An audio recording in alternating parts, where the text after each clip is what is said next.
Let me assure you that absolutely nothing that I'm going to tell you is exaggerated, is interpolated, or is imagined. Everything I'm going to tell you is documented.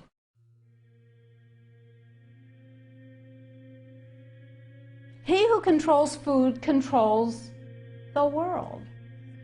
Well, they said in 1962, we're going to work toward total global implementation of Codex Alimentarius on December 31st, 2009. They were sort of guidelines.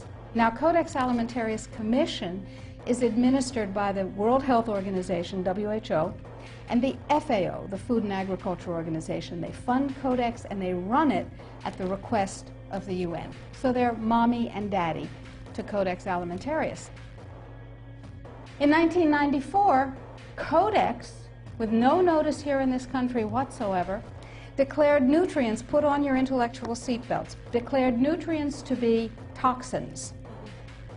They're poisons. Under Codex, every dairy cow on the planet must be treated with Monsanto's recombinant bovine growth hormone.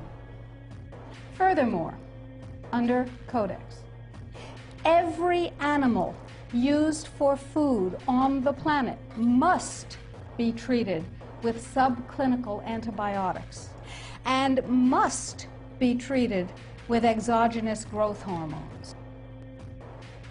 If you do the numbers in the WHO-FAO projections, the epidemiological projections, they estimate, not I, that just the vitamin and mineral guideline alone, when it goes into global implementation on December 31st, 2009, will result in a minimum of 3 billion, that's B, bad, big, billion deaths.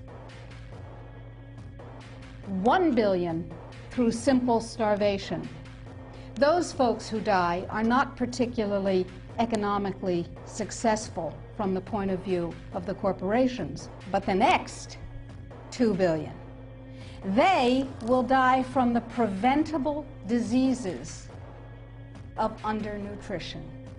Who will live? Probably those people who are wealthy enough and powerful enough to have their own pushers of clean food and nutrients.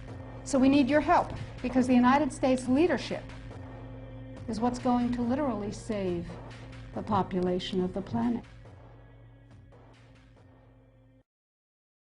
The UN has put out dozens of public documents where they're calling for an 80% world population reduction. In fact, at the Beijing Women's Conference, the World Conference, back in 1997, the head of the UN Food Program said, "We will use food as a weapon against the people."